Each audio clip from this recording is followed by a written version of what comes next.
পরিচিত নাই, যার সঙ্গে আপনার দেখা হয় নাই, সাক্ষাৎ হয় নাই, একদিন আপনাদের সম্পর্ক হইল। কেমন সম্পর্ক হইল?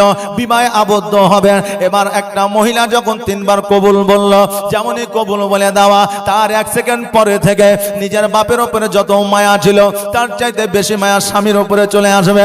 একজন মায়ের উপরে যত মায়া ছিল তার চাইতে বেশি মায়া একজন স্বামীর উপরে চলে আসবে। একজন ভাইয়ের উপরে যত মায়া ছিল তার চাইতে অধিক একজন স্বামীর উপরে চলে আসবে।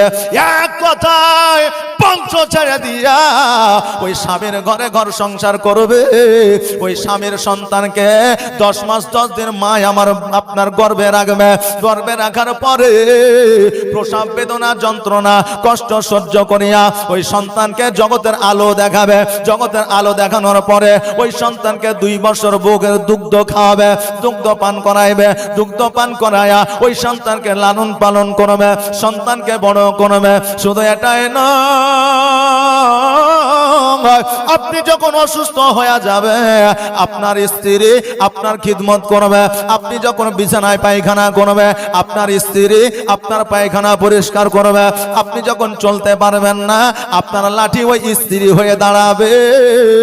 এই জন্য আমার রাসূল বলেছে একজন স্বামীর জন্য একটা স্ত্রী সব চাইতে বড় নিয়ামত। জোরে বলেন সুবহানাল্লাহ। এখন আমরা জগতের মধ্যে অনেক পুরুষ আছে যারা নারীদের পায়ের গোলাম মনে করে তারা পায়ের তলে থাকবে। অনেকে মনে করি না যে তোকে বিয়ে করে নিয়ে এসেছি, খাওয়াবো আমি, পড়াবো আমি, সব কিছু দিব আমি, আমার কথা মতো আমি যদি বলি তুই গোলামি কর আমার গোলামি করবি। ওই আমার মা বোনেরা শরীয়ত বলেছে স্বামীর কথার অবাধ্য হবা না। কিন্তু ওই স্বামী যদি তোমাকে মদ খেতে বলে ওটা হারাম জিনিস, ওই মদ তুমি খাবে না। ও বেরাদার, একজন স্বামী যখন পরকীয়ায় লিপ্ত হয়ে যাবে, একজন স্ত্রী ওই স্বামীকে আপনার পরকীয়া থেকে সরানোর জন্য ওই স্ত্রী ওই স্বামীর বিচার করতে পাবে। জোরে বলেন সুবহানাল্লাহ। কারণ ওই স্বামীকে আপনার খারাপ কাজ থেকে হারাম কাজ থেকে বিরত করে। এই জন্য স্বামী জগতে হয়তো তার বিচার করবে যে আমি যা খুশি তাই করতে পারি, তুই বিচার করাকে, কিন্তু আল্লাহ কিয়ামতের দিনে ওই স্ত্রী বিচার করবে না। বাবাজি ভাইরা আমার মায়েরা, এবার আমার আল্লাহ পাক রব্বুল আলামিনের রাসূল সাল্লাল্লাহু তাআলা আলাইহি ওয়াসাল্লাম কি বলেছেন একটু শুনলেন। আমার দয়ার নবী মায়ার নবী সাল্লাল্লাহু আলাইহি ওয়াসাল্লাম বলেছে, ওরে আমার উম্মতিরা, নারীর সম্মান আমার আল্লাহ বাড়িয়েছে।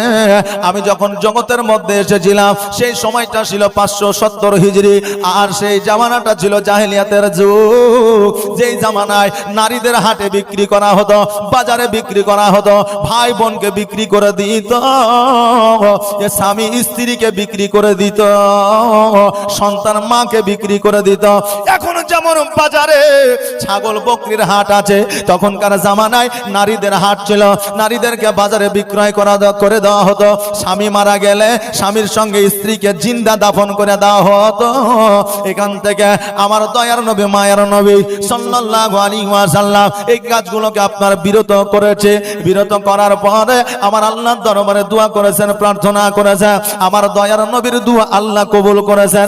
আর আল্লাহ আমার মায়ের জাতের সম্মানকে কিয়ামত পর্যন্ত বাড়ায়া দিয়েছে।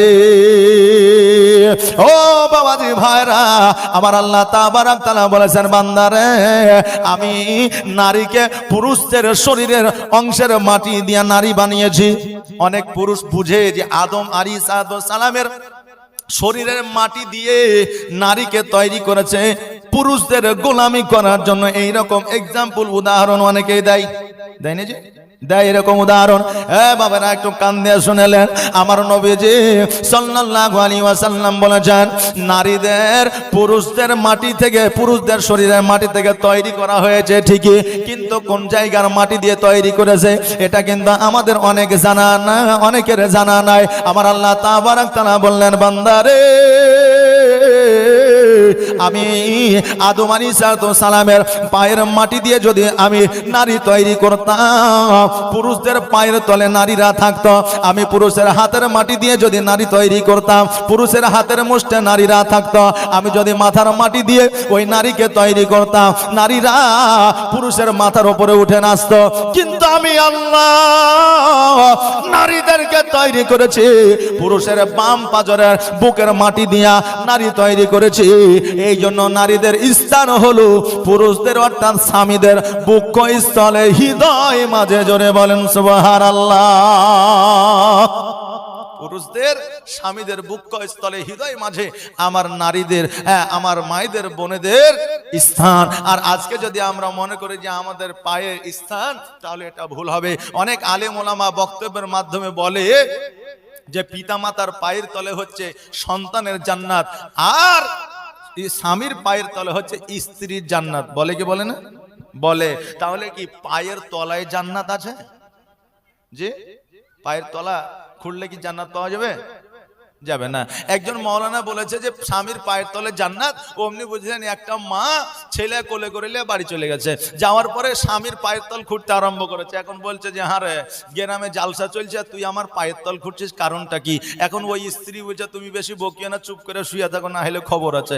এখন স্বামী চিন্তা করছে বেশি কিছু বলা যাবে না, কারণ লক্ষ্মী ভান্ডারেও সেই মালিক, রেশন কার্ডেও মালিক, আধার কার্ডেও মালিক, আর হচ্ছে আপনার কি বলে ওই আপনার অভিভাবকেরও মালিক। অতএব সব জায়গায় যখন এই নারী মালিক, তা আমার বেশি কিছু বলা যাবে না, তোর যা মন যায় তাই কর। এখন স্ত্রী এক মাজা পর্যন্ত খুঁড়েছে, খুঁড়ার পরে এলে গেছে, তখন চুপ করে বসে আছে। এখন স্বামী বলছে হ্যাঁ রে রহিমের মা, তুই এতক্ষণ পর্যন্ত খুঁড়াখুড়ি করলে চুপ করে বসে আছে, আসল কারণটা কি? বলছে আর বলিয়ান না, মৌলভী সাহেব বললো যে স্বামীর পায়ের তলে জান্নাত, তাই আমি খুঁড়ে দেখছি, যতক্ষণ জান্নাত না দেখবো ততক্ষণ পর্যন্ত আমি খুঁড়া বন্ধ করব না। এখন রহিমের বাপ বলছে যে হ্যাঁ রে, তুই খুঁড়ে কি আর জান্নাত পাবি? আমার পা খানা একটু টিপে দে, হাত খানা একটু টিপে দে, তো জান্নাত পাবি। তো স্ত্রী বলছে ওইরকম জান্নাতের দরকার নাই, মানে ওই জান্নাত ও লিবে না। কথা বুঝলেন না বাপজি ভাইরা? তো আসলে কি স্বামীর পায়ের তলে জান্নাত আছে? আসলে কি পিতামাতার পায়ের তলে জান্নাত আছে?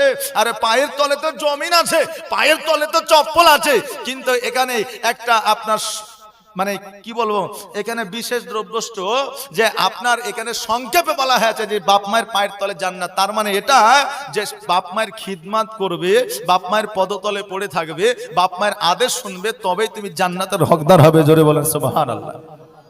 আর এখন পায়ের তলা যদি খুঁড়ি, তো জান্নাত আমাদের নসিবে জুড়বে? জুড়বে না। আমরা অনেকে বলি যে বাপ মার পায়ের তলে জান্নাত, আমরা তখন ওই বাপ মায়ের পায়ের তলে জান্নাত খুঁজে বেড়াই, কিন্তু আসলে তো বাপ মায়ের পায়ের তলে নাই। বাপ মার খিদমত করলে তবে জান্নাত পাওয়া যাবে। বাবা যে ভাইরা, যেটা আমি বলতেছিলাম, আমার আল্লাহ পাক রব্বুল আলামিন ওই নারীকে আপনার বুকের পাঁজরের মাটি দিয়ে তৈরি করেছেন, যেই নারীর স্থান হলো স্বামীদের বুক স্থলে হৃদয় মাঝে। তবে মা রে, যেই স্বামী কষ্ট করিয়া তোমাকে যত্ন করিয়া বাড়ির মধ্যে আগলে রেখেছে, নিজের বুকের মধ্যে আগলে রেখেছে, ওই স্বামীকে কোনোদিন বেজার করবে না।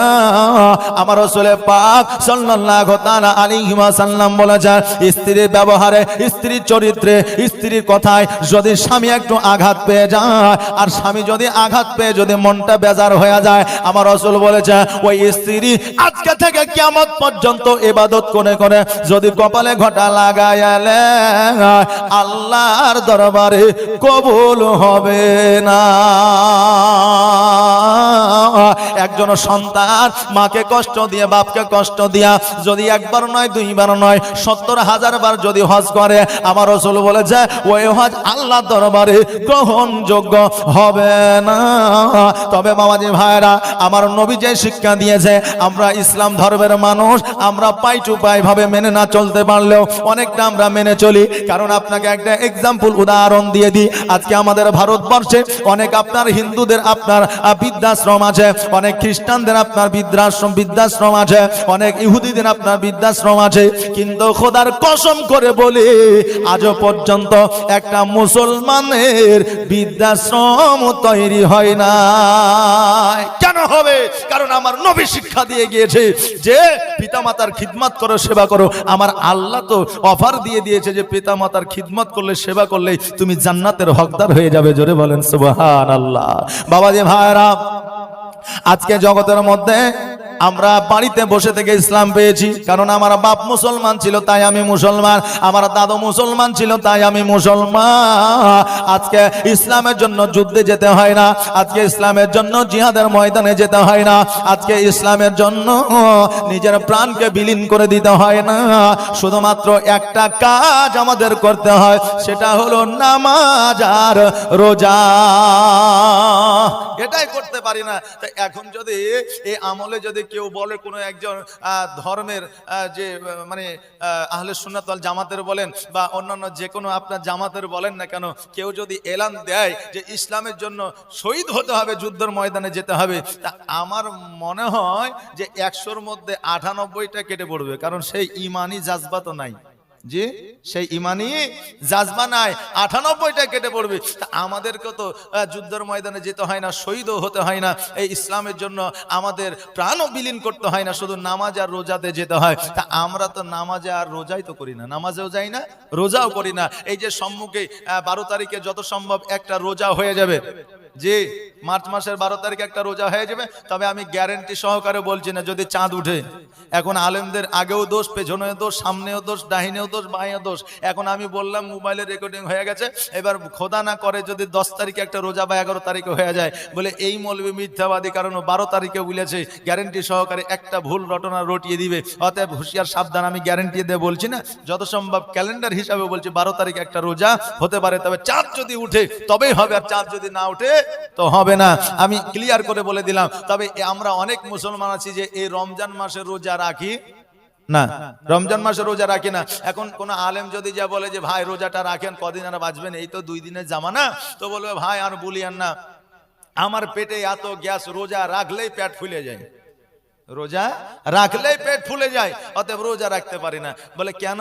বলে ডাক্তারে বারণ করেছে। আরে ডাক্তারের কাছে গেলেই তো বলে যে তুমি কম্পালসারি বেশি বেশি করে পানি পান করো, তুমি বাড়িতে যখন থাকবা একটু ফলমূল খাওয়ার চেষ্টা করো, তুমি যদি পারো তাহলে বিড়ি, পান, গুটকা, সিগারেট, মদ, তাড়ি থেকে দূরে থাকো। এগুলো ডাক্তারদের প্রথম নিয়মাবলী না নিয়মাবলী নয়? প্রথম নিয়মাবলী।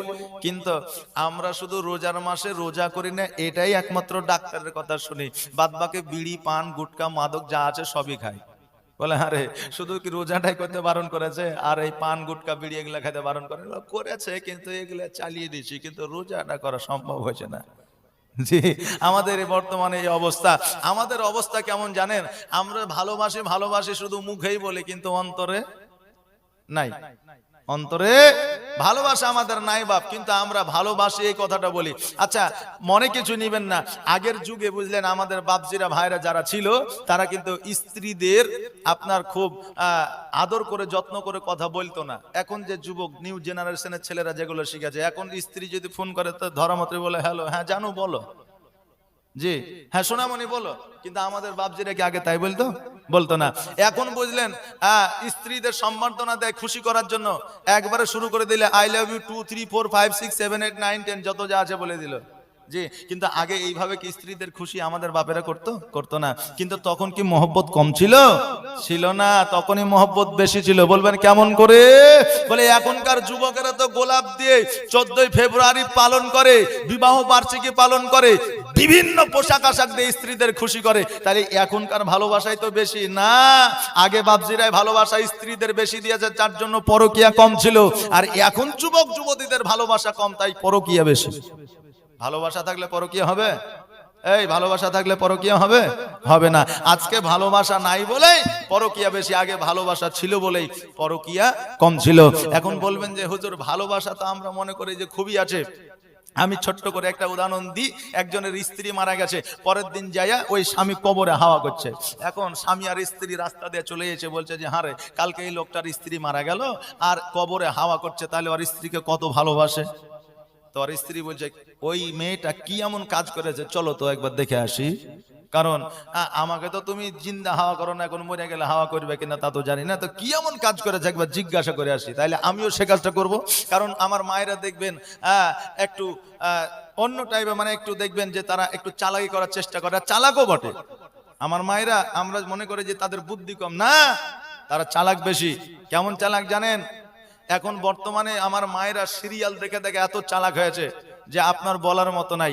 রান্না করছে তাও সিরিয়াল, রাত্রেবেলায় শুতে যাচ্ছে তাও সিরিয়াল, সকালবেলায় উঠছে তাও নতুন সিরিয়াল আপলোড হয়েছে কিনা একবার দেখি, তাও সিরিয়াল। এখন সিরিয়াল দেখতে দেখতে ভাত পুড়ে গেছে, এখন চিন্তা করছে আমার স্বামী আসলে তো আমাকে মার দিবে বা চোখ দেখাবে, বকাবকি দিবে, তো কি করি, তো ভাতগুলো তো ফেলা যাবে না। এবার বুঝলেন স্বামীকে খেতে দিয়েছে, স্বামী বলছে যে হ্যাঁ রে ভাতগুলো পুরা পুরা গন্ধ করছে কেন, তো স্ত্রী বলছে তুমি মূর্খ, তো মূর্খই থেকে গেলে, শিক্ষিত আর হইতে পারলে না। তান্দুরি রুটি খেয়েছো, বলে খেয়েছি, বলে ও পুরা পুরা থাকে না, বলে হ্যাঁ, বলে এতদিন তান্দুরি রুটি খেয়েছো, আজকে তান্দুরি রাইস খেয়ালো, বলে তান্দুরি ভাত খেয়ালাও।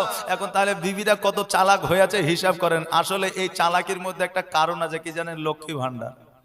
যে মানুষের হাতে টাকা থাকলে বুদ্ধি বাড়ে না, আমাদের মায়েদের অ্যাকাউন্টে এখন টাকা আছে, মায়েদের বুদ্ধি বেড়ে গেছে, চিন্তা করিয়েন না বাবা। যে ভাইরা যেটা বলছিলাম, এবার স্বামী কিন্তু স্ত্রী কবরে হাওয়া করছে। এই স্বামী স্ত্রী যে বলছে চাচা আপনার স্ত্রী কি এমন কাজ করেছে যে আপনি এত ভালোবাসেন, তো চাচা বলছে ভালোবাসা মানে ভালোবাসা টালোবাসা কিছু নয়। তোর চাচি যখন মারা যায় তখন বলেছিল আমি মারা গেলে তুমি তো বিয়ে করবাই, তো কমসে কম আমার যতদিন কবর না শুকাবে অতদিন বিয়ে করিও না। তা আমি দেখছি আকাশে যে আবহাওয়া যেভাবে কুয়াশা পড়ছে, তো এই কবর শুকাইতে তো বেশি দেরি হয়ে যাবে, তো এই জন্য আমি হাওয়া করছি যাতে তাড়াতাড়ি কবরটা শুকায় আর আমার বিয়েটাও যাতে তাড়াতাড়ি হয়ে যায়। তা আমরা মনে করছি যে ওর ভালোবাসা তাই হাওয়া করছে, কিন্তু আসলে তা নয়, ওর মনে অন্য কিছু গাইছে, কথা কি বুঝলেন? তা আমাদের বর্তমানে ভালোবাসা এরকম, মুখে বলি ভালোবাসি ভালোবাসি, কিন্তু অন্তরে ভালোবাসা নাই। বাবাজি ভাইয়ের একটু কান দিয়ে শুনবেন, এই ইসলাম ধর্মটা মৌখিক ভালোবাসায় আসেনি যতক্ষণ পর্যন্ত অন্তর থেকে ভালো না এসেছে। হযরত আবু বকর সিদ্দিক রাদিয়াল্লাহু তাআলা আনহু আমার দয়ার নবী মায়ার নবী সাল্লাল্লাহু তাআলা আলাইহি ওয়াসাল্লামের কাছে যাইয়া বলছে, ইয়া রাসূলুল্লাহ, ইয়া হাবিবাল্লাহ, নবী গো, আজকে যে আমরা চুপি চুপি ইসলামের প্রচার ও প্রসার করি, নবী গো, আমরা যে ধর্মের প্রচার করি এই ধর্মটা আসল ধর্ম না এই ধর্মটা নকল ধর্ম, এই ধর্মটা কি সততার পথে আছে? আমার নবীজি বললে, আবু বকর, খোদার কসম করে বলি আমাদের ধর্মটাই একমাত্র সত্য ধর্ম, যে অন্য কোন ধর্ম সততার পথে নাই। আবু বকর সিদ্দিক রাদিয়াল্লাহু তাআলা আনহু বললেন, ইয়া রাসূলুল্লাহ, যদি আমাদের ধর্মটাই যদি সততার ধর্ম হয় তবে ধর্মটা কেন চুপি চুপি প্রচার করব? কথা যদি সত্য হয় তো চুপি চুপি কেন বলবো, প্রকাশ্যে বলবো। নবী আমার বললেন, আবু বকর, এই সময় এই অবস্থায় যদি প্রকাশ্যে ধর্ম প্রচার করি, কাফেরেরা পাথর মারবে, তীর মারবে, বল্লম মারবে, আঘাত করবে রে। আজকে আমাদের দলে লোক বেশি না, আমাদেরকে আঘাত যখন করবে আমরা সহ্য করতে পারবো না। ওই আবু বকর, যেইভাবে ধর্মের প্রচার হয় সেইভাবে ধর্মের প্রচার করো। আবু বকর বললেন, হুজুর গো, যেহেতু উমর ফারুক রাদিয়াল্লাহু তাআলা আনহু আছে, যেহেতু আমি আছি, যেহেতু আলী আছে, যেহেতু আব্দুল্লাহ ইবনে আনসারী আছে, আরো অন্যান্য সাহাবী আছে, হুজুর আমাদের কোনো অসুবিধা হবে না। আমার নবীজি বললেন, আবু বকর, তবে শোনো শোনো, আগামী জুম্মার দিনে আমি বক্তব্য রাখিয়া, আমি তাকরীর করিয়া, আমি সাহাবীদের বলে দেব আজকে থেকে ইসলাম আর চুপি চুপি প্রচার হবে না, প্রকাশ্যে প্রচার হবে। জুম্মার দিনে আমার নবীজি দণ্ডায়মান হলেন, বক্তব্য দিলেন, বক্তব্যটাকে খুতবা বলে আর খুতবাটাকে বক্তব্য বলে। বাবাজি ভাইরা, আমার নবীজি বললেন, ওরে আমার সাহাবীরা, এই ইসলামের জন্য কে কে শহীদ হতে পারবা? হঠাৎ করে যদি মরণের কথা মানুষকে বলে, দেখবেন অনেক মানুষ হতভম্ব হয়ে যায়। সমস্ত সাহাবীরা মুখটাকে নিচু করে নিয়েছে, নাও বলে না, হ্যাঁ বলে না, ডাইনে তাকায় না, বামে তাকায় না, মুখটাকে যেন উপরের দিকে উঠায় না। সঙ্গে সঙ্গে আবু বকর রাদিয়াল্লাহু তাআলা আনহু দণ্ডায়মান হয়ে যায়, বললেন, ইয়া রাসূলুল্লাহ, ইয়া হাবিবাল্লাহ, নবী গো, আমি আবু বকর কথা দিলাম, কথা দিলাম, যখন যুদ্ধের ময়দানে যেতে হবে, যখন প্রাণ বিলীন করে দিতে হবে, যখন আমাকে শহীদ হতে হবে, শুধু একবার বলে দিবেন গো নবী, আমি আবু বকর ইসলামের জন্য আমার প্রাণ আগায়া দিব। জোরে বলুন সুবহানাল্লাহ। নবী আমার বললেন, আবু বকর, যাও যাও, বাড়ির দিকে যাও, আমি একটা মাত্র তোমাকে পাইলাম, কারণ এখনো পর্যন্ত শহীদ হবে এরকম মানসিকতা কারো তৈয়ার হয় না। এবার আমার নবীজি নিজের বাসভবনে আসলেন, সাহাবীরা অন্যান্য বাড়িতে আপনার নিজের বাড়িতে চলে গেলেন। আবু বকর সিদ্দিক রাদিয়াল্লাহু তাআলা আনহু যখন মসজিদ থেকে বাড়িতে আসতেছিলেন, ওই সময় কাফেরেরা আবু বকর সিদ্দিক রাদিয়াল্লাহু তাআলা আনহুর দিকে যেন আপনার পাথর ছুঁড়তে লেগেছে। সমস্ত পাথরের আঘাত আমার আবু বকরকে যেন লাগে। আবু বকর আওয়াজ দিয়ে বলতেছে, ওরে কাফেরের দলেরা, আজকে আমাকে কেন তোমরা পাথরের আঘাত করো? কাফেরেরা আওয়াজ দিয়ে বলে, আবু বকর, নবী যখন ইসলামের জন্য শহীদ হতে বলল, কেউ কিন্তু তাকে সাপোর্ট করে না, তুমি একমাত্র সাপোর্ট করেছো। আজকে নবীকে সাপোর্ট করার কারণে আমরা তোমাকে পাথরের আঘাত করতেছি। আজকে নবীকে তুমি সাপোর্ট করেছো, যার জন্য আমরা তোমাকে পাথরে আঘাত করছি, যাতে কালকে ওই মোহাম্মদকে আর তুমি যেন সাপোর্ট না করো। আবু বকর বলতেছে, ও কাফেরের দলেরা, তোমরা শুনে নাও, আমি আবু বকর যতক্ষণ পর্যন্ত বেঁচে আছি, আমার বনের মধ্যে, আমার দেহের মধ্যে, আমার জানের মধ্যে যতক্ষণ পর্যন্ত প্রাণ আছে, ততক্ষণ পর্যন্ত আমাকে যতই আঘাত করো না কেন, আমি নবীর পক্ষ ছাড়া দ্বিতীয় কোন পক্ষে যাব না। আরে বাবা যে ভাইরা, আমার আবু বকর সিদ্দিক রাদিয়াল্লাহু তাআলা আনহু গোটা শরীর থেকে যেন আপনার রক্ত ঝরতে আরম্ভ করলো। ওই রক্ত ঝরিয়া মরুভূমিতে যেন আপনার পড়তে লাগলো। আবু বকর সিদ্দিক রাদিয়াল্লাহু তাআলা আনহু খুব কষ্ট করে যেন বাড়ির দিকে আসলো, বাড়ির মধ্যে প্রবেশ করলো। মা সঙ্গে সঙ্গে ছুটে গিয়া আবু বকর সিদ্দিককে যেন জড়িয়ে ধরলো। আবু বকর সিদ্দিক রাদিয়াল্লাহু তাআলা আনহুর মা বলতেছে, বেটা রে, আজকে তোমার শরীরের এই অবস্থা কেন? আবু বকর বলছে, মা গো, আজকে আমার নবীকে আমি সাপোর্ট করেছি বলে আজকে কাফেরেরা আমাকে পাথরের আঘাত করেছে।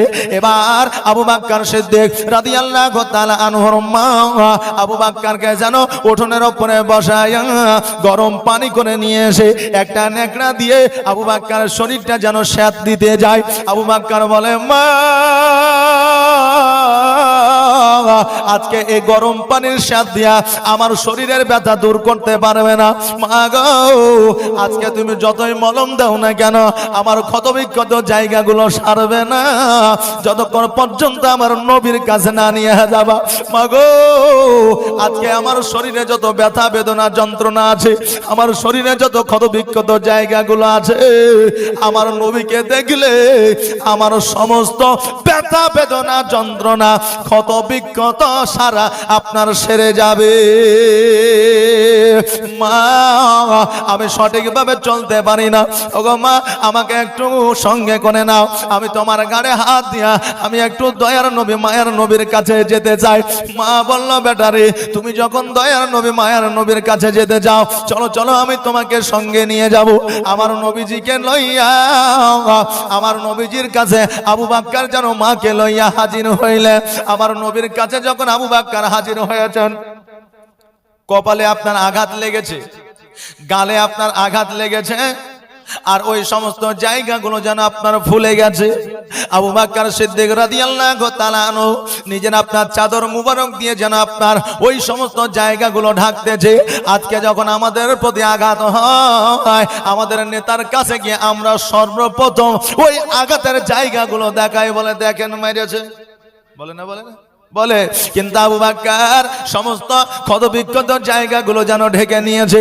নবীর কাছে গেলেন, সালাম দিলেন, আসসালাতু ওয়াসসালামু আলাইকা ইয়া রাসূলুল্লাহ। নবী আমার সালামের উত্তর দিলেন। এবার উত্তর দেওয়ার পরে আমার নবীজি বললেন, আবু বকর, তোমার শরীরটা দুর্বল মনে হয়, বলো বলো তোমার শরীরটা কি ভালো আছে? আবু বকর বলে, হুজুর গো, আপনি কেমন আছেন? নবী আমার বললেন, আলহামদুলিল্লাহ, ভালো আছি। আমার আবু বকর বলে, হুজুর, আজকে আপনি যখন ভালো আছেন গো নবী, আমি খোদার কসম করে বলি, আপনার ভালো হওয়ার কথা শুনে, আপনি আপনার ভালো থাকার কথা শুনে আমি আবু বকর আমার শরীরের সমস্ত পেরেশানি দূর হয়ে গেল। নবী গো, আজকে আপনার ভালো থাকা শুনিয়া আজকে আমি আবু বকর আমার সমস্ত শরীরটা ভালো হয়ে গেল। নবী আমার বলতেছে, আবু বকর, তুমি যতই লুকাও না কেন, আমার কাছে খবর আছে, আমি জানি কাফেরেরা তোমাকে আঘাত করেছে। প্রকাশ্যে ইসলামের প্রচার প্রসার হবে বলে তুমি আমাকে সাপোর্ট করেছো বলে, তুমি আমার পক্ষ নিয়েছো বলে আবু বকর, আমি জানতাম রে যে আমাদেরকে কাফেরেরা আঘাত করবে, কাফেরেরা যন্ত্রণা দিবে। এটা জানার পরেও আমি এই এলানটা ঘোষণাটা করেছি, প্রকাশ্যে ইসলামের প্রচার প্রসার করতে হবে। ও আবু বকর শুনে নাও, আজকে মক্কা নগরের কাফেরেরা যেন গম্ভীর্য হয়ে আছে, আজকে মক্কা নগরের কাফেরেরা যেন আমাদের পথে আক্রমণ করবে, এই রকম লক্ষ্য নিয়ে আছে। ও আবু বকর শোনো, আমাদেরকে যে কোনো সময় মক্কা থেকে মদিনায় যেতে হতে পারে। আবু বকর বলে হুজুর গো, আজকে মদিনায় আপনি একাই যাবেন না, সঙ্গে কে যাবে? নবী আমার বললেন আবু বকর আমি একাই যাব না, আজকে তোমাকে সঙ্গে করে নিয়ে যাব। আবু বকর বললেন হুজুর গো, কবে যাবেন, কখন যাবেন আমাকে জানায়া দিবেন। নবী আমার বললেন আবু বকর আমার আল্লাহ তাবারক তাআলা যতক্ষণ পর্যন্ত আদেশ না দিবে, আমার আল্লাহ তাবারক তাআলা যতক্ষণ পর্যন্ত অনুমতি না দিবে, আমার আল্লাহ তাবারক তাআলা যতক্ষণ পর্যন্ত মদিনা মক্কা থেকে মদিনায় হিজরত করতে না বলবে, ততক্ষণ পর্যন্ত আমরা মদিনায় যেতে পারবো না। আমার সোনার মদিনা, আমার প্রাণের মদিনা, আমার দয়ার মদিনা, আমার কলিজার মদিনা, যেই মদিনায় শুয়ে আছেন হাবিবে রব্বানা, আমার জানের মদিনা, আমার প্রাণের মদিনা, আমার দয়ার মদিনা, আমার সোনার মদিনা। কত হাজি হজ করিতে গেল গো মদিনাতে, তবু মদিনা দেখে, তবু মদিনা দেখে হাজিদের জান ভরে না। আমার সোনার মদিনা, আমার প্রাণের মদিনা। ও বাবাজি ভাইরা, আমার আবু বকর বললে হুজুর গো, আমার আল্লাহ যখন আদেশ দেবে, অনুমতি দিবে, আমাকে একবার জানায়া দিবেন, আমি চলে যাব। আমার নবী বলে আবু বকর কখন যাব, কোন সময় যাব, এই রকম সময় নির্ধারিত করে বলতে পারি না। এবার আবু বকর বললে হুজুর গো, আপনি যখন ইশারা দিয়েছেন, ইশারাটাই আমার জন্য কাফি। আমার আবু বকর সিদ্দিক রাদিয়াল্লাহু তাআলা আনহু বাড়িতে গেলেন, নবী আমার নিজ বাসভবনে রইলেন। এইভাবে একদিন, দুই দিন, 4 দিন, 5 দিন অতিবাহিত হতে লাগলো। এবার কাফেরেরা দেখলো ইসলামের প্রচার ও প্রসার খুব দ্রুত হতে লাগলো। এবার বলল মুহাম্মদকে যতক্ষণ পর্যন্ত কতল না করব, ততক্ষণ পর্যন্ত ইসলামের প্রচার বন্ধ হবে না। এবার কাফেরেরা আমার নবীকে ঘেরাও করলো, যেন আমার নবীকে কতল করে দিবে। আল্লাহ তাবারক তাআলা জিবরাইলকে পাঠিয়ে দিলেন, বলে জিবরাইল রে যাও যাও, আমার নবীকে, আমার হাবিবকে জানায়া দাও, মক্কা ছেড়ে যেন আজকে রাত্রিতে মদিনায় হিজরত করে। আমার নবীজি হযরত আলী রাদিয়াল্লাহু তাআলা আনহুকে খবর দিলেন। আলী আমার নবীজির কাছে আসলে আলীকে বললে, আলী রে আজকে তুমি বিছানায় ঘুমায়া যাও, কালকে সকালে মদিনায় চলে এসো, মদিনায় তোমার সঙ্গে আমার সাক্ষাৎ হবে। এবার হযরত আলী রাদিয়াল্লাহু তাআলা আনহু যেন বিছানায় শুয়ে গেলেন, মুখটাকে ঢেকে নিলেন। এবার মনে মনে চিন্তা করে, আল্লাহ আজকে কাফেররা নবীর প্রতি আঘাত করতো, ওই আঘাতটা যদি আমাকে করে দেয়, আমি তো দুনিয়া থেকে বিদায় নিয়ে নেব, আমার তো ইন্তেকাল হয়ে যাবে। আবার চট করে মনে পড়ে গেল, আল্লাহ আমার নবী যেই কথাটা বলে দেয় সেটা কোনোদিন মিথ্যা হতে পারে না। যেহেতু আমার নবী বলেছেন কালকে আমার সঙ্গে মদিনায় দেখা করিও, সেহেতু আমার মওত হবে না, সেহেতু আমার মওত হবে না। নবী আমার বললে জিবরাইল কাফেররা যে এইভাবে ঘেরাও করেছে তাদের সম্মুখ দিয়ে কেমন করে যাব? জিবরাইল বললে হুজুর গো আমার আল্লাহ তাবারক তাআলা বলে দিয়েছে কোরআনের আয়াত পড়ে এক মুষ্টি মাটি নিয়ে আপনি দরওয়াজার সম্মুখে ছিটিয়ে দেন, কাফেররা আপনার চেহারা দেখতে পাবে না। আমার নবীজি কোরআনের আয়াত পড়িয়া যেমন আপনার ছিটিয়ে দিলেন আর যেন কাফেরের সম্মুখ দিয়া আমার নবীজি বাইরে হয়ে গেলেন। বাইরে হয়ে যাইয়া আবু বকর সিদ্দিকের দরওয়াজায় যায় আওয়াজ দেয় আসসালামু আলাইকুম ইয়া আহলাল বাইত। সঙ্গে সঙ্গে আবু বকর দরওয়াজাটা খুলে দিলেন। যেমনই দরওয়াজা খুলে দেওয়া আমার নবীজি বলতেছে আবু বকর আজকে তুমি দরওয়াজার সম্মুখে দাঁড়িয়ে ছিলে কেন?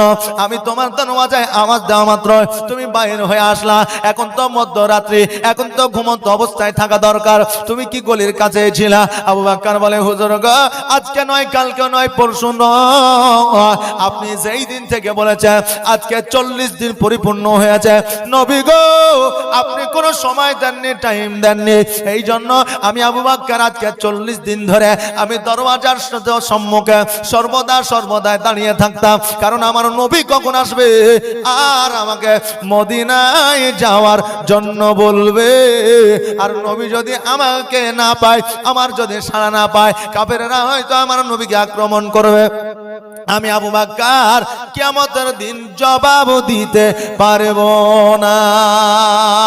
আরে বাবাজি ভাইরা, এই আবু বকর আমার নবীকে কত ভালোবাসতেন, আমার নবীর উপরে প্রেম ও মহব্বত কত ছিল। বাবারা দেখুন আজকে বেরাদার আমরা জগতের মধ্যে মুসলমান অনেক আছি, আমরাও নবীকে প্রেম করি না জি নবীকে প্রেম করি, নবীকে ভালোবাসি না বাসি। কারণ জগতের মধ্যে ভাইকে ভালোবাসবেন এক কাঠা জমির জন্য আপনাকে আক্রমণ করবে। বোনকে ভালোবাসবেন, বোনকে যদি আপনি কিছু ভাগ যদি না দেন ওই ভাইয়ের বাড়ি আর আসবে না। বন্ধুকে ভালোবাসবেন, একজনকে ভালোবাসে দুই বন্ধুতে সময় পেলে আপনাকে আক্রমণ করবে, পেছন থেকে ছোড়া মারবে। জি এটা তো হচ্ছে এখন অ্যাভেলেবল নাকি বলেন, এটা হচ্ছে।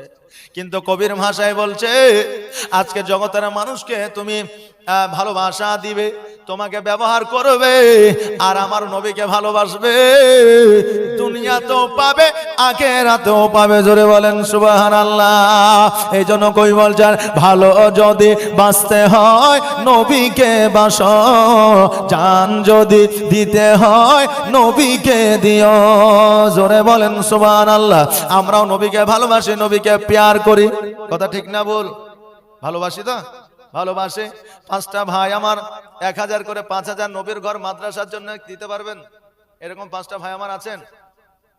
1000 করে 5000 বেশি বলি নাই, অন্যান্য জায়গাতে কালেকশন করলে প্রথমে 50,000 বলি।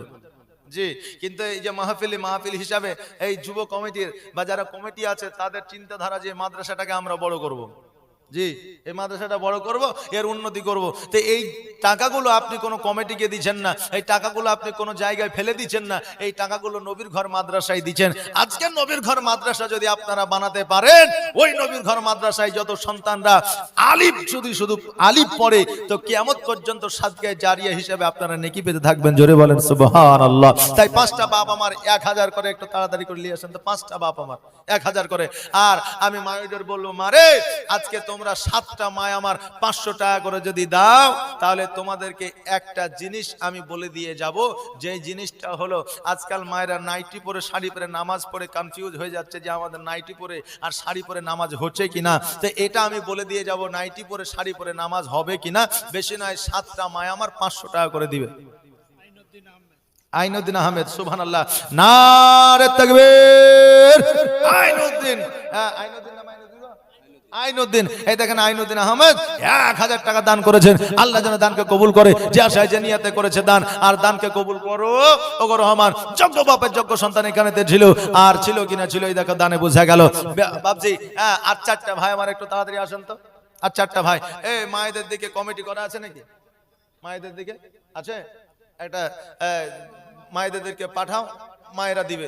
মায়েরা তো দিনদার নাকি বলেন, মায়েরা তো দেনেওয়ালা। কারণ হযরতে খাদিজাতুল কুবরা রাদিয়াল্লাহু তাআলা আনহা যত সম্পদ ছিলেন সমস্ত সম্পদ ইসলামের জন্য বিলীন করেছিলেন। জোরে বলেন সুবহানাল্লাহ। ফাতেমাতুজ জোহরা রাদিয়াল্লাহু তাআলা আনহাকে আমার নবীজি বলেছিলেন, ফাতেমা তোমার বাড়িতে এত অভাব অনটন, তুমি হীরা মণি মুক্তা সোনা দানা যা চাইবা তাই পাইবা, তুমি কি লিবা বলো। তা আমার ফাতেমা বলেছিল, হুজুর গো আমার কিছুরই জগতের দরকার নাই, শুধুমাত্র কিয়ামতের দিন আমি জান্নাতের রানী হয়ে জান্নাতে যাইতে পাইলেই হলো। জোরে বলেন সুবহানাল্লাহ। অতএব আমার হযরতে আয়েশা সিদ্দিকা রাদিয়াল্লাহু তাআলা আনহা সমস্ত কিছু বিলীন করে দিয়েছেন ইসলামের জন্য। আজকে ওই আয়েশার জাত, হযরতে খাদিজার জাত, হযরতে ফাতেমাতুজ জোহরা রাদিয়াল্লাহু তাআলা আনহার জাত, এই মায়েরা আমার মায়েরা এই নবীর ঘর মাদ্রাসায় দিবে। একটু খোঁজলেন, খবর নেন, দয়ার নবীকে গিয়াছেন তোর উপরে মোর বলে গিয়াছে সত, মোর বলে গিয়াছে সত, কিন্তু নবীর পায়ের রেখা কেন পড়ে না, দয়ার নবী বিনে প্রাণ বাঁচে না, একবার দেখাও না আমার, দয়া রাসূল বিনে প্রাণ বাঁচে না, একবার দেখাও না আমার, ওরে রাখাল শোনো তো ভাই, দয়ার নবী যে আমার গিয়াছেন কোথায়, ওরে রাখাল শোনো তো ভাই, দয়ার নবী যে আমার গিয়াছেন কোথায়, রাখাল বলে বুঝি না নবী, রাখাল বলে চিনি না নবী, তোমরা নবে একারে দয়ার নবী বিনে প্রাণ বাঁচে না, একবার দেখাও না আমার, ও বাবাজি ভাইরা, ও আমার মায়েরা গো, একটু কর্ণপাত করে শুনবেন। আমার খাদিজাতুল কুবরা রাদিয়াল্লাহু তাআলা আনহা আমার নবী পাক সাল্লাল্লাহু তাআলা আলাইহি ওয়াসাল্লামকে প্রেম করেছিলেন, ভালোবাসেছিলেন। এবার ভালোবাসা দিয়া নিজের দাসীদের বলল, দাসীরা রে আমি একটা নয় দুইটা নয় তিনটা বিবাহ করেছি, আমার তিনটা স্বামী ইন্তেকাল করেছে, এই জগতে আর বাঁচিয়া নাই। আমি মনে মনে ইরাদা করেছিলাম, নিয়াত করেছিলাম আমি খাদিজা জীবনে আর কোনোদিন বিবাহ করব না, কিন্তু দাসী রে আমার রাত প্রসাদে এমন একটা যুবক, এমন একটা নুরানিময় চেহারা নিয়া আমার রাত প্রসাদে কর্মে যুক্ত হয়েছে। আজকে ওই নবীর অলৌকিক দৃশ্য দেখিয়া আমার মনে বড় সাজ জেগেছে, আমি ওই মুহাম্মদকে বিবাহ করতে চাই। খাদিজা বলল যে আমার তো স্বামী তিনটা মারা গেছে, তা আমি নিয়ত করেছিলাম যে আর বিবাহ করব না, তো মুহাম্মদ সাল্লাল্লাহু আলাইহি ওয়াসাল্লামের অলৌকিক দৃশ্য দেখিয়া আমার মনটা উতলা হয়েছে, আমি আজকে মুহাম্মদকে বিবাহ করব। দাসীরে আমাকে কি মুহাম্মদ বিয়ে করবে? কারণ ওর 25 বছর বয়স আর আমার 40 বছর বয়স, আর পরে এত সুন্দর চেহারা, আর কথা হচ্ছে যে ওর বিয়ে হয়নি, আমার 3 বার বিয়ে হয়েছে, অতএব আমাকে কি বিয়ে করবে? দাসীরা বলল যে ওগো আমাদের রানী, আজকে আপনার টাকা আছে, পয়সা আছে, আজকে আপনার সম্পদ আছে, উট আছে, ঘোড়া আছে, দুম্বা আছে, আজকে আপনাকে যে কেউ বিয়ে করতে চাইবে, অতএব আপনি যদি বলেন তাহলে আমরা এই পায়গাম, এই চিঠিটা, এই প্রস্তাবটা মুহাম্মদ সাল্লাল্লাহু আলাইহি ওয়াসাল্লামকে আমরা বলবো। খাদিজা বলল তোমরা বিয়ের কথা বলবা, প্রস্তাব দিবা, মোহাম্মদ যদি হ্যাঁ দেয় ভালো কথা, যদি না দেয় এই কথাটা তোমরা এদিক সেদিক ওই দিকে ছড়ায়ও না, কারণ তারও মান ও প্রেস্টিজের ব্যাপার আছে, আমি একজন রানী, আমারও প্রেস্টিজের ব্যাপার আছে। এবার উমাইয়া আমার নবীর কাছে যাইয়া যখন নবীজিকে বলল, নবী আমার বলল শোনো রে, আমার অভিভাবক আমার চাচারা আছে, অতএব আমার চাচারা যদি রাজি হইয়া যায় আমি নবী বিবাহ করব, কোনো অসুবিধা না। এই আমার যুবক ভাইরা, আজকে বক্তব্য শুনিয়া কালকে যদি তুমি বলো যে খাদিজাতুল কুবরা রাদিয়াল্লাহু তাআলা আনহা আমার নবীকে প্রেম করেছিল, ভালোবেসেছিল, আজকে আমরা জগতের যুবকরা কেন প্রেম করতে পারি না, ভালোবাসতে পারি না? এই যুবকেরা শুনে নাও, জেনে নাও, আজকে তিনাদের ভালোবাসা ছিল আলাদা, একে অপরকে প্রকাশ করতে পারে নাই, একে অপরের সম্মুখে কোনোদিন দেখা করে নাই। আর আজকে বর্তমানে ভালোবাসা 14 ফেব্রুয়ারিতে গোলাপ না দিলে, একে অপরে শরীরের দিকে চাহিদা যদি না করে তাহলে তাদের প্রেম থাকে না। এই তো বর্তমানে আমাদের ভালোবাসা, কিন্তু তখনকার ভালোবাসা তো পয়গম্বর বলি আউলিয়াদের ভালোবাসা, তিনাদের ভালোবাসা পরিপূর্ণভাবে আলাদা।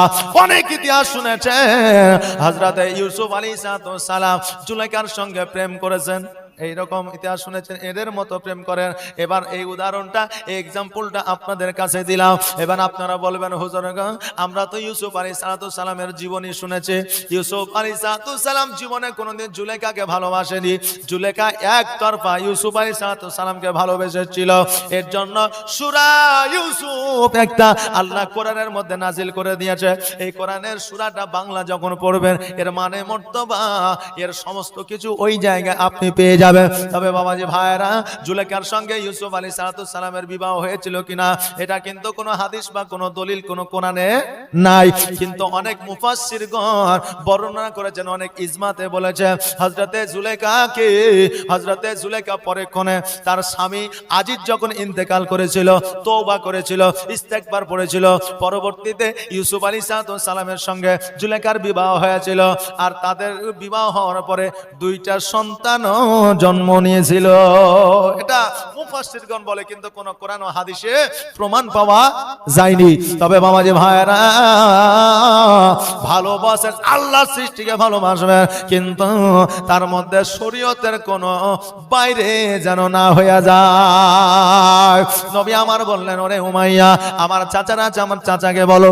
এবার চাচাকে বললেন অতি সংক্ষেপে বলি, কারণ নবীর জীবনের 7 দিনে শেষ করতে পারি না, 1 ঘন্টায় তো দূরের কথা, কি বলেন? আমার নবীজি বললেন যখন, এবার উমাইয়া চাচাদের কাছে গেল। চাচা আমিরে হামজা বলল, শোনো রে, আজকে আমার নবী হলো ইতিম, আজকে আমার নবীর বাপ নাই, মা নাই। আজকে যদি খাদিজার সঙ্গে নবীজির বিবাহ দিয়ে দিই, সম্পদ আছে, টাকা আছে, পয়সা আছে, সোনা আছে, দানা আছে, আজকে নবীজির আরামে তার জীবনটা কেটে যাবে। অতএব আমরা নবীকে জিজ্ঞাসা করব, নবী যদি রাজি হইয়া যায় আমরা বিবাহ দিয়ে দিব, তুমি খবরটা দিয়ে দাও। তবে এখনো আমি পরিপূর্ণভাবে বলতে পারছি না, আগামী কালকে বলে দিব। এবার আমার নবীজিকে ডাকা হলো, নবীজিকে বলল, ওগো মুহাম্মদ, আজকে বিয়ের প্রস্তাব এসেছে, তুমি কি বিবাহ করতে চাও? বলে কার সঙ্গে? বলে খাদিজার সঙ্গে। নবী আমার বললেন, চাচা গো, আপনাদের মতামত কি? আমার আমিরা হামজা বলল, আমাদের মতামত বিবাহ দিব। নবী আমার বললেন, তাহলে আপনাদের মতামত যদি থাকে বিবাহ দিবেন, আমি মুহাম্মদ আমার কোনো আপত্তি নাই, আমিও বিবাহ করব। তবে চাচা, এই বিয়েতে আমার 3টা শর্ত থাকবে। এবার আমিরা হামজা বলল, কি কি শর্ত?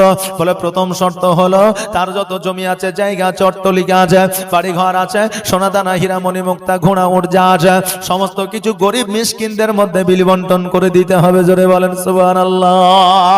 দ্বিতীয় শর্ত হইল, আমি যে কাপড়টা দিব, যে পোশাকটা দিব, ওই পোশাকটা পরিধান করিয়া জীবন যাপন করতে হবে। 1 সপ্তাহ না খাইয়া থাকবে, একটা খেজুর খেতে বসবে, নিজে না খাইয়া ফকির মিসকিনকে দিয়ে দিতে হবে। এই 3টা শর্তে যদি রাজি হইয়া যায়, আমি নবী বিবাহ করব।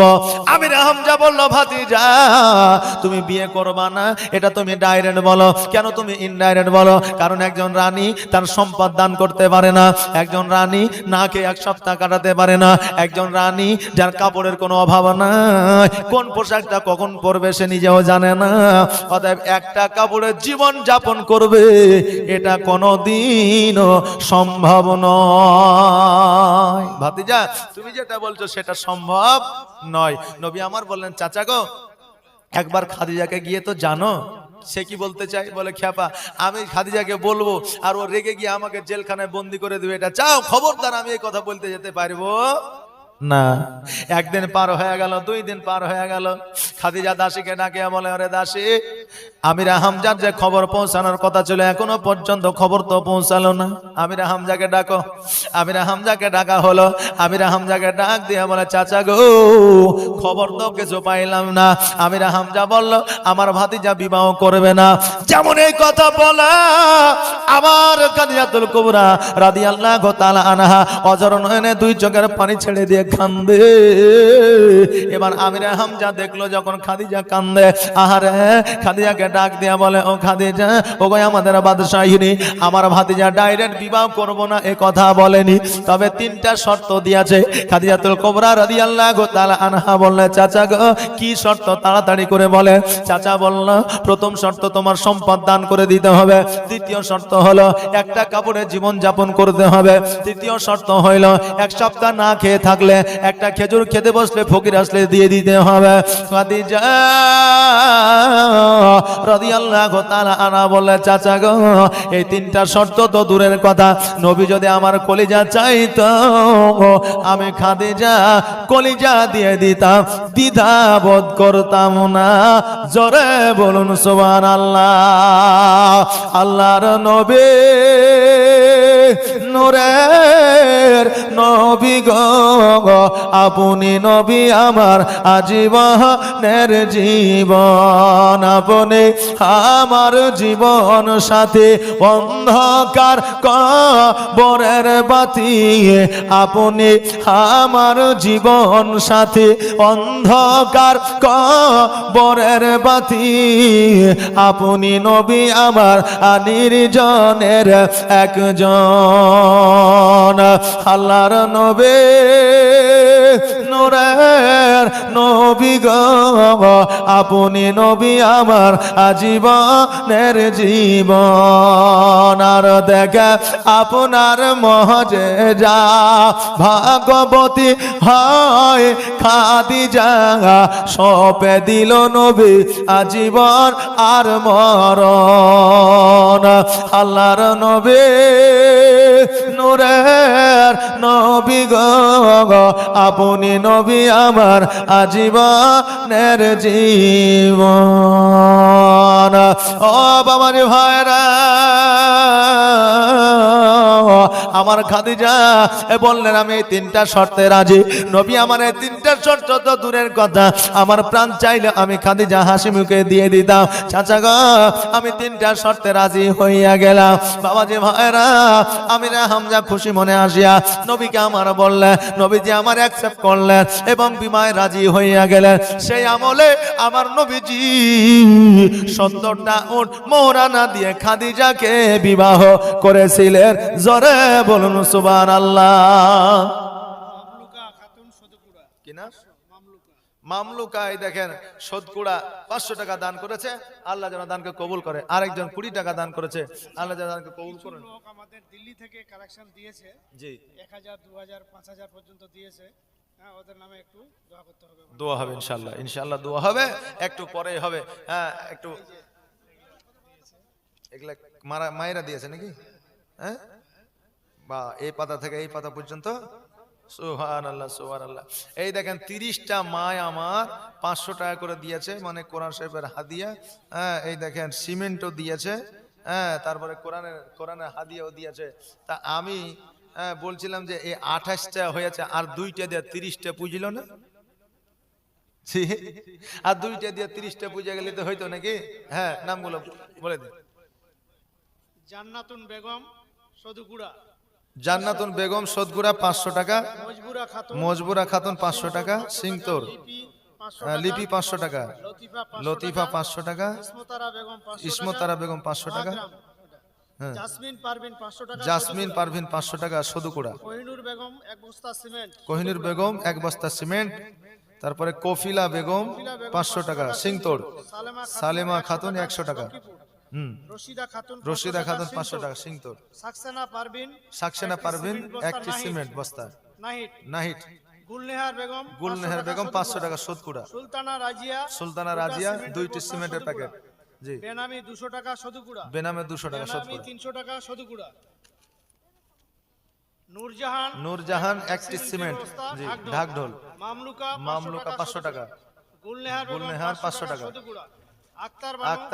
আক্তার বানু 500 টাকা সিংতর, কাজলিমা বেগম 500 টাকা সদকুড়া, রাবিয়া বেগম 500 টাকা সদকুড়া, আনোয়ারা বেগম 500 টাকা সদকুড়া, হায়দার আলী 500 টাকা, সুফিয়া 500 টাকা, রসনেওয়ারা বেগম 500 টাকা হরিয়াপুকুর, আরজিনা খাতুন 500 টাকা সদকুড়া, রেহেনা পারভিন 500 টাকা, রেজিয়া পারভিন 500 টাকা লক্ষ্মীপুর। সুবহানাল্লাহ। এই দেখেন মায়েরা আমার অনেক টাকা পয়সা দিয়েছে, তবে আমি বলবো যে মায়েরা যদি আর দুইটা দিয়ে 30টা পুজিয়ে দিলে তো ভালো হতো। যে আমার ওয়াজ করতে করতে দুইটা মা আমার আসিয়েন তো, দুইটা 500 টাকা। কি নাম? সাবানা পারভিন। সুবহানাল্লাহ। দেখেন সাবানা পারভিন একটা কোরআন শরীফের হাদিয়া, আর একটা থাকলো তাহলে 30টা হয়ে যায়। জাফরিন পারভিন একটা কোরআন শরীফ। এই দেখেন জাফরিন পারভিন, এই দেখেন একটা কোরআন শরীফের হাদিয়া। হ্যাঁ, আল্লাহ তাবারাক তাআলা ইনাদের দানকে যেন কবুল করেন, সকলে বলেন আমিন সুম্মা আমিন। বাবাজি ভাইরা একবার আস্তে আস্তে হ্যাঁ একবার নবীর মহব্বত পড়ে দরুদ পড়েন। আল্লাহুম্মা সাল্লাল্লাহু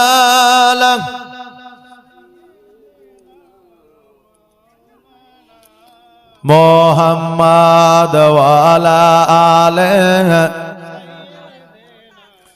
মাওলানা মুহাম্মদ। ও বাবাজি ভাইরা, আমার দয়ার নবী মায়ার নবী সাল্লাল্লাহু তাআলা আলাইহি ওয়াসাল্লাম সেই আমলে 70টা উট দিয়া মোহরানা আদায় করেছিলেন। এখন বর্তমানে আমরা মোহরানা আদায় সঠিকভাবে করি না। মোহরানাটা দেওয়া হলো আমাদের জন্য প্রযোজ্য হালাল, আর পণ নেওয়া হলো আমাদের জন্য হারাম। কিন্তু আমরা মুসলমান পণটার দিকে লক্ষ্য বেশি, অর্থাৎ হারামের দিকে লক্ষ্য বেশি, আর হালালের দিকে লক্ষ্যটা কম। মমতাজ বেগম নারই বাড়ি। কি নাম? মমতাজ বেগম মমতাজ বেগম নারয় বাড়ি। এই দেখেন 500 টাকা দান করেছে। আল্লাহ যেন দানকে কবুল করে, সকলে বলে আমিন। জাকির হোসেন সদুকুড়া জি 5000 টাকা দিয়ে। সুবহানাল্লাহ। জাকির হোসেন সদুকুড়া 5000 টাকা দান করেছে। নারে তাকবীর, নারে রিসালাত, যে আশায় যে নিয়তে করেছে দান, আর দানকে কবুল করো ওগো রহমান। আমার নবীজি বিবাহ করলেন খাদিজাতুল কুবরা রাদিয়াল্লাহু তাআলা আনহাকে। আমার খাদিজার বয়স ছিল 40, আমার নবীজির বয়স ছিল 25। যেদিন বিবাহ হয়ে গেল রাত্রি বেলায় আমার নবী পাক সাল্লাল্লাহু তাআলা আলাইহি ওয়াসাল্লাম আমার খাদিজাতুল কুবরা রাদিয়াল্লাহু তাআলা আনহার যেন জাং মুবারকের উপরে মাথা দিয়া যেন বাবা আরাম করতেছেন। আমার খাদিজা রাদিয়াল্লাহু তাআলা আনহা যেন আমার নবীজির মাথা মুবারকের আপনার চুলগুলো নাড়তে আছে। আরে আমার যুবক ভাইরা, আরে আমার বাপজিরা, আজকে চায়ের দোকানের সময়টা ব্যয় না করিয়া, আজকে ক্যারাম বোর্ডের সময়টা ব্যয় না করিয়া, আজকে এখানে ওখানে বাগানের সময়টা ব্যয় না করিয়া, যেটুকু সময় কাজকর্ম সময়টা বাদ দেয়া নিজের স্ত্রীকে সময় দাও। এই সময় দিলে কাবিরা গুনাহ থেকে তুমি বেঁচে থাকবে, আর আমার নবীর সুন্নাত আদায় করা হবে। আমার বাবাজি ভাইরা, আমার নবীজি খাদিজাতুল কুবরা রাদিয়াল্লাহু তাআলা আনহাকে যেন কিছু কথা বলতেছেন। আমার খাদিজা আমার নবীকে যেন কিছু কথা বলতে আছে। যখন মধ্যরাত্রি হয়ে গেল, বিছানায় যেন শুয়ে যায়, ঘুমিয়ে গেল। আমার নবীজি ঘুমন্ত অবস্থায় যেন ওই বিছানায় আপনার শুয়ে থাকলো। যখন রাত্রি হয়ে গেল, খাদিজা চট করে ঘুমটা ভেঙে গেল। ডান দিকে হাত দেয় নবী নাই, বাম দিকে হাত দেয় নবী নাই। চট করে ঘুমটা ভেঙে গেল। তাকায় দেখো নবী নাই। খাদিজা চিন্তা করে, আল্লাহ গো, আজকে নবীকে কেন দেখা যায় না। খাদিজা চিন্তা করে, আল্লাহ আজকে আমি 3টা বিবাহ করলাম, আমার স্বামী ইন্তেকাল করেছে, 3টা স্বামীকে পাই নাই গো। আজকে আমার স্বামী কোথায় গেল, খুঁজে কেন পাওয়া যায় না। সারা রাজভবন খুঁজলেন, কোনো জায়গায় দেখা গেল না। খাদিজা যেন খালি পায়ে বাইরে হয়ে গেল নবীকে খোঁজার জন্য। সকালবেলা শুভে সাদেকের সময় লক্ষ্য করে দেখছে যেন আমার নবীজি একটা পাহাড়ের উপরে উঠিয়া সিজদায় রত হইয়া আছে, আর যেন পড়তেছে ইয়া হাবলি উম্মতি। জোরে বলুন সুবহানাল্লাহ।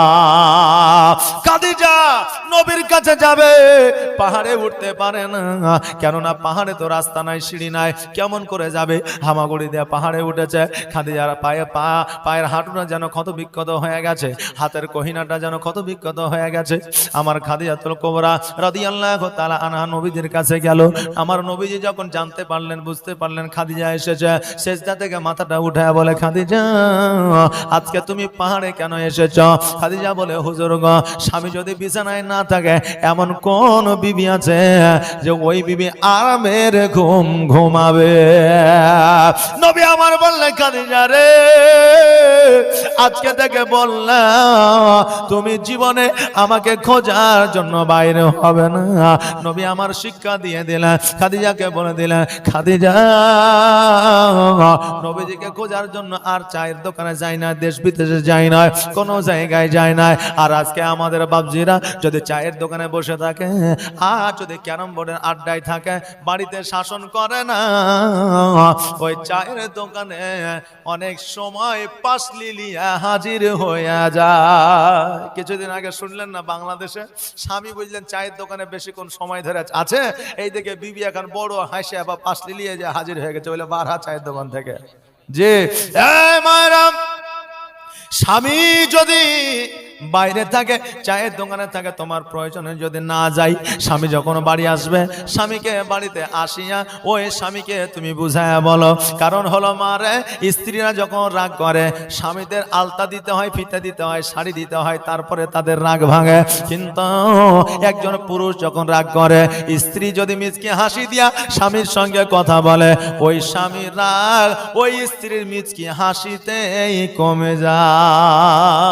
অতএব স্বামীকে একটু ভালো করে বুঝাবে আর বুঝায় বলবে। আর ওই স্বামী যদি না বুঝে, তাহাজ্জুদের নামাজ পড়ে দোয়া করবে, আল্লাহ আমার স্বামী আমার কথা শোনে না, আমার স্বামী আমার কথা মতো চলে না, আমার স্বামীকে তুমি হেদায়েত করে দাও। তোমার দোয়া যদি আল্লাহ কবুল করে নেয়, তো তোমার স্বামীও এই জগতে সাকসেস হয়ে যাবে, পরের জগতেও সাকসেস হয়ে যাবে। জোরে বলেন সুবহানাল্লাহ।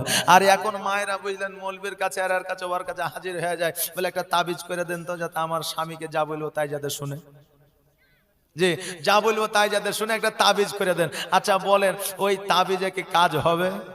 এখন স্ত্রীর কথাই যদি মিষ্টি না হয়, তো ওই তাবিজে কাজ হবে? যে হবে না। বাবাজি হয় না। খাদিজাকে বললেন খাদিজা যাও বাড়ির দিকে যাও।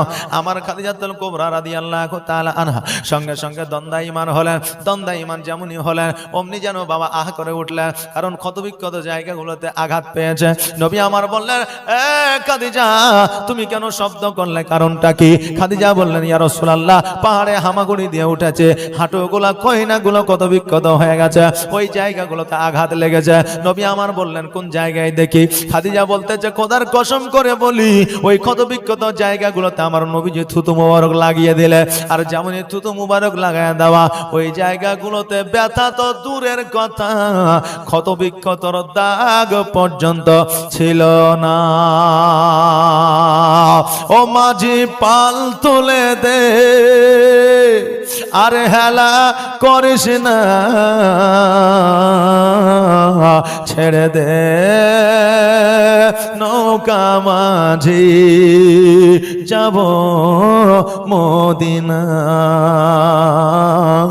ছেড়ে দে নৌকা মাঝি যাব মদিনা। মক্কায় নবী এলো মা আমিনার ঘরে, হাসিলে হাজার মানিক, কাঁদিলে মুক্তা ঝরে। মক্কায় নবী এলো মা আমিনার ঘরে, হাসিলে হাজার মানিক, কাঁদিলে মুক্তা ঝরে। দয়ার নবী যার সহায়, দয়ার নবী যার সহায়, তার কিসের ভাবনা, ছেড়ে দে নৌকা মাঝি যাব মদিনা। ও মাঝি নৌকা ছেড়ে দে, আর দেরি করিস না, ছেড়ে দে নৌকা মাঝি যাব মদিনা। পরের জায়গা পরের জমিন ঘর বানায়া আমি রই, আমি তো সেই ঘরের মালিক নই, আমি তো সেই ঘরের মালিক নই। ও সে ঘরখানা যার জমিদারি, আমি পাই না তাহার হুকুম জারি, আমি পাই না জমি দারের দেখা, আমি পাই না জমি দারের দেখা, মনের দুঃখ কারে কই, আমি তো সেই ঘরের মালিক নই, নই রে, আমি তো সেই ঘরের মালিক নই। পরের জায়গা পরের জমিন ঘর বানায়া আমি রই, আমি তো সেই ঘরের মালিক নই।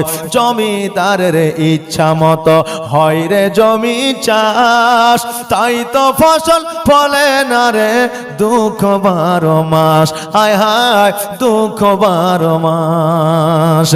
আমি খাজনা পাতি সবই দিলাম,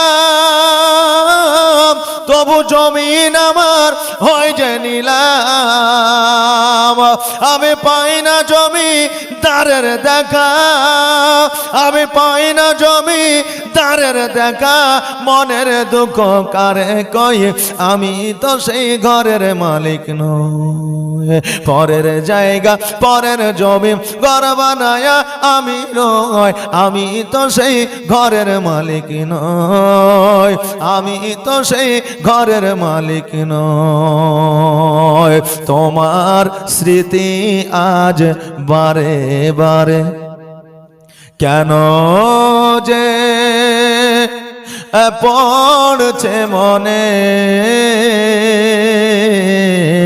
তোমার মায়াবী মুখটা মাগো ভাসছে শুধু দুনয়নে, ভাসছে শুধু দুনয়নে, ভাসছে শুধু দুনয়নে।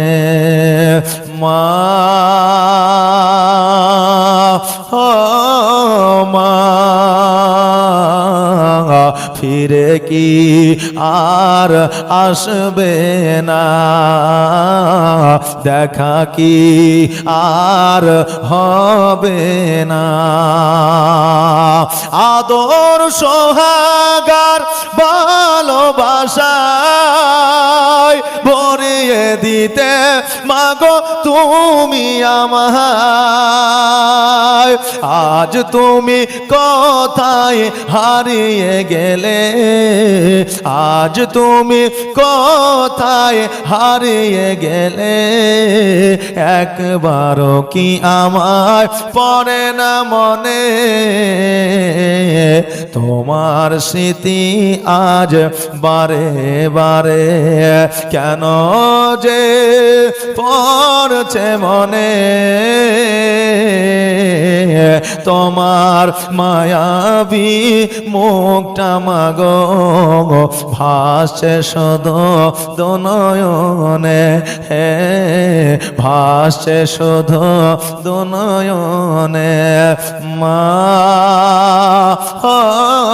মা, ফিরে কি আর আসবে না। আমি এতিম হয়ে কাঁদি না কেন তোমরা বলতে পারো, আমি এতিম হয়ে কাঁদি না কেন তোমরা বলতে পারো। এতিম ছিলেন আমার নবী, এতিম আমিও, আমি এতিম হয়ে কাঁদি না কেন তোমরা বলতে পারো, আমি এতিম হয়ে কাঁদি না কেন তোমরা বলতে পারো।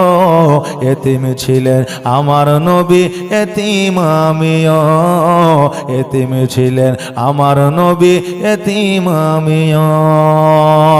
নেই বাবা মা আমার, নেই যে বাড়ি ঘর,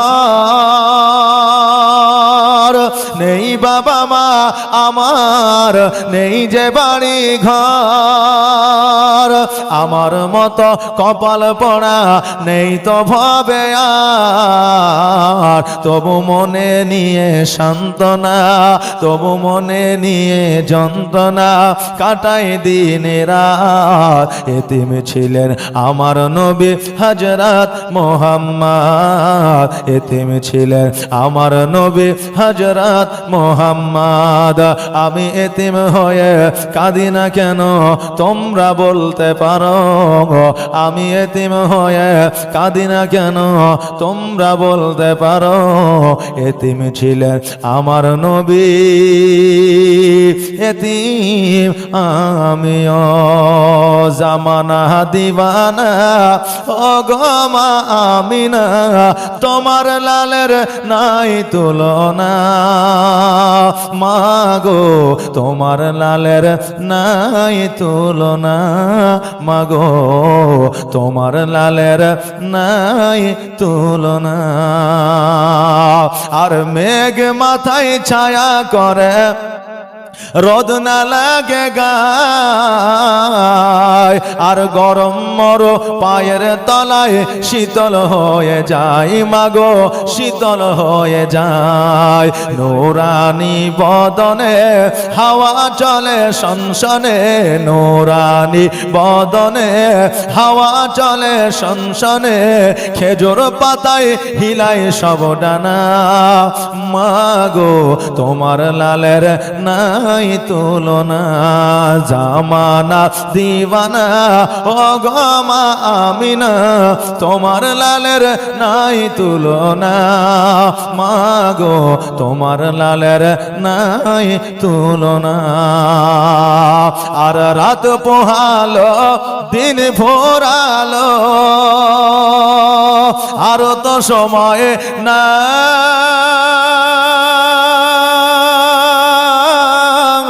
আর নাই গো পিতা নাই গো মাতা, কোথায় গেলে মোরা শান্তি পাই, কোথায় গেলে মোরা শান্তি পাই। থাকতো যদি পিতা মাতা, থাকতো যদি পিতা মাতা, দুঃখ যেতাম ভুলে রে আরশের পায়া হিলে রে।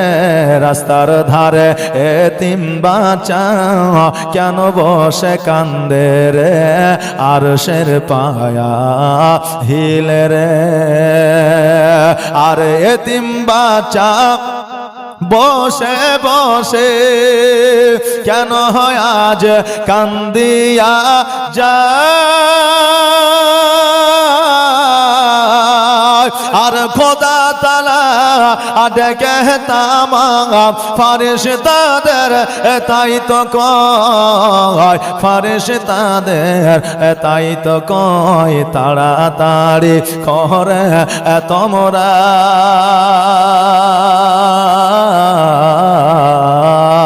তাড়াতাড়ি করে তোমরা নাও না কোলে তোলে রে আরশের পায়া হিলে রে।